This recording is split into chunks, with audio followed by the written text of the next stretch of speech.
Leo nataka tuweze kuangalia neno la Mungu kutoka katika kitabu cha Samueli sura ya 16 kuanzia na mstari wa kwanza.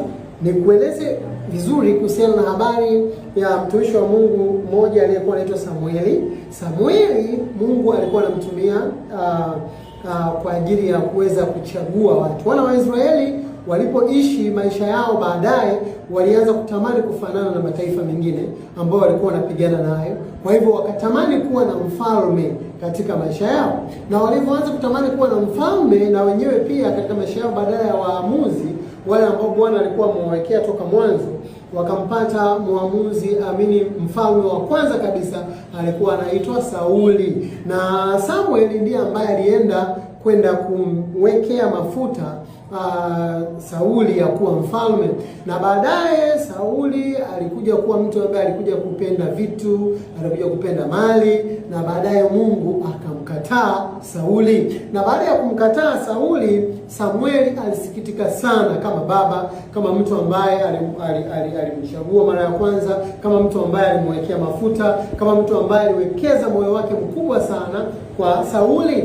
Na baadaye alianza kunung'unika, alianza kulia, alianza kukosa raha, alianza kujisikia vibaya, alianza kuwa na huzuni, alianza kunyong'onyea, alianza kujilaumu, alianza kuona Mungu hajafanya sawa, Mungu amefanyeje, imekuwaje, Mungu why, God why, God why, and a lot of why.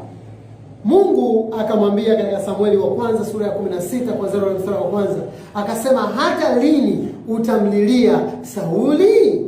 Na hili ndilo swali ambalo jioni ya leo, ambalo usiku wa leo mimi ninakuambia wewe, ya kwamba hata lini utaendelea kuililia kazi uliyoipoteza? Utaendelea kumlilia baba yako uliyempoteza? Utaendelea kumlilia mama yako uliyempoteza? Utaendelea kulilia mahusiano yako ambayo yameshaenda? Utaendelea kulilia cheo chako ambacho umeshushwa? Hata lini? Samuel akaambiwa, hata lini? For how long are you going to cry kuhusiana na mfalme ambaye mimi nimemkataa? Akamwambia, nyamaza, alafu simama tena, alafu chukua mafuta, nenda katika nyumba ya Yese kule mimi nimekuandalia mtu, utaenda kumwekea mafuta mfalme mpya, huyo anaitwa Daudi. Utaenda kumchukua, alafu utamwekea mafuta, na atakuwa mfalme wa pili wa wana wa Israeli ambaye atafanya vizuri. Kwa hivyo akamkataza kulia kwanza kutokana na yule ambaye alikuwa anampenda, ili aweze kumpa mwingine aliye mzuri zaidi, aliye kijana zaidi, aliye na upako